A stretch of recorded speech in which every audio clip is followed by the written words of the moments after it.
ଇଏ ଆଜି ଘରକୁ ଆସିକି କହୁଛନ୍ତି ଯେ ମୁଁ ଆଗରୁ ବହୁତ ଗୋରା ଥିଲି ଆଉ ଏବେ କଳା ପଡ଼ିଗଲିଣି ବୋଲି।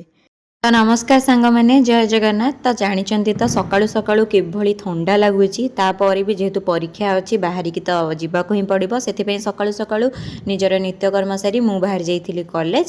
ଆଉ ଆଜି ଆମର ଲାଷ୍ଟ ପରୀକ୍ଷା, ତ ଫିଫ୍ଥ ସେମିଷ୍ଟର ଏ ଲାଷ୍ଟ ପରୀକ୍ଷା। ଆଉ ରାତିରେ ମାତ୍ର ଗୋଟାଏ ରାତି ହିଁ ଗ୍ୟାପ୍ ଥିଲା କାଲି, ଯାହା ତ ପାଠ ହିଁ ପଢ଼ିଛୁ ଯାହା ମନ ତା ଲେଖିକି ଆସିବୁ ଆଉ ଭଲରେ ଭଲରେ କେମିତି ପରୀକ୍ଷାଟା ପଳାଉ, ଏହା ହିଁ ପ୍ରାର୍ଥନା।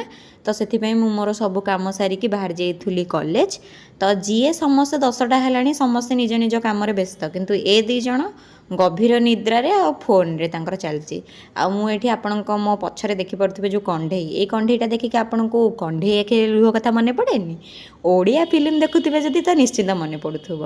ତ ଯେହେତୁ ଥଣ୍ଡା ଲାଗୁଛି, ବେଳେବେଳେ ତ ଥଣ୍ଡା ଲାଗୁଛି, ବେଳେବେଳେ ଜମା ଥଣ୍ଡା ଲାଗୁନି। ଆଉ ମୋର ଟିକେ ଥଣ୍ଡା ଦେହ, ସାଙ୍ଗେ ସାଙ୍ଗେ ମୋତେ ସିଜିନ୍ ଚେଞ୍ଜ ହେବ ମାନେ ମୋର ସାଙ୍ଗେ ସାଙ୍ଗେ ଥଣ୍ଡା ଜ୍ୱର ଏସବୁ ହେଇଯିବ। ତ ମୁଁ ପିନ୍ଧୁଥିଲା ବେଳେ ସିଏ ଆସିକି ସେମିତି ବସି ପଡ଼ିଥିଲା, ସେ ଜାଣିନଥିଲା ଯେ ମୁଁ ଭିଡ଼ିଓ କରୁଛି ବୋଲି। ତାକୁ ଯେତେବେଳେ ମୁଁ ଗଧ କହିଦେଲି ସେ ଲାଜରେ ପଳେଇଲା। ତାପରେ ପରୀକ୍ଷାଟା ଭଲରେ ଭଲରେ ଲେଖିଦେଇକି ପଳେଇ ଆସିଲି। ତାପରେ ମୁଁ ଆସିକି ଘରେ ଲଞ୍ଚ କରିଥିଲି, ଭାତ, ଡାଲମା, କୋବି ତରକାରୀ, ଭଜା। ତ ବହୁତ ବଢ଼ିଆ ସେ ମୋର ଲଞ୍ଚ ପଳେଇଥିଲା। ଯେହେତୁ ଆଜି ଅରୁଆ ଭାତ ଥିଲା, ଅରୁଆ ଭାତ ତ ମୋର କେତେ ଫେଭରେଟ୍ ଆପଣମାନେ ଜାଣି ହିଁ ଥିବେ। ତ ତାପରେ ମୋ ଖୁଡ଼ି, ମୁଁ ଆଉ ମୋ ସଭା ସାନ ଭଉଣୀ ମିଶିକି ପଳେଇଥିଲୁ ଆମେ ମାର୍କେଟ, ଯେହେତୁ ଆମର କିଛି କିଣାକିଣି କରିବାର ଥିଲା ଆଉ ମାର୍କେଟରେ ଟିକେ କାମ ବି ଥିଲା। ତ କିଛି କିଣାକିଣି ସାରିବା ପରେ ସିଏ କ'ଣ କରୁଥିଲା ନା ଲସି ପିଉଥିଲା ଆଉ ତାପରେ ଛତୁ ପକୋଡ଼ା ଖାଉଥିଲା।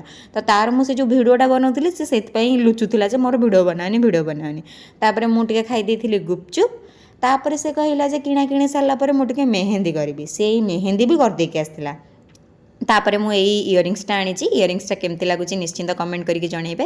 ତ ଆଜି ଆମ ଘରକୁ ମୋ ଅପା ଆସିଥିଲେ, ମାନେ ମୋ ପିଇସି। ଆଉ ଏଠି ମା ଝିଅ ଦୁଇ ଜଣ ବସି ପଡ଼ିଛନ୍ତି। ତ ମୋ ପିଇସି ମୋତେ କହୁଥିଲେ ମୋତେ ଟିକେ ତୋ ଭିଡ଼ିଓରେ ଆଣିବୁ, ମୋତେ ଟିକେ କହିବୁ ମୋ ଅପା ବହୁତ ଗୋରା ଥିଲେ ଏବେ ଟିକେ କଳା ପଡ଼ିଗଲେଣି ବୟସ ବଢ଼ିବା ସହିତ। ତ ଭାରି ହସ ହିଁ ଲାଗିଲା, ସେ ଏମିତି ହିଁ ମଜା କଥା ହିଁ କୁହନ୍ତି। ତ ଭିଡ଼ିଓଟି ଭଲ ଲାଗିଥିଲା ଲାଇକ୍, ସେୟାର, ସବସ୍କ୍ରାଇବ୍ କରିଦେବେ। ଦେଖା ହେବା ଗୋଟେ ନୂଆ ଭିଡ଼ିଓରେ କିଛି ନୂଆ କଥାବାର୍ତ୍ତା ସହିତ। ରହୁଛି।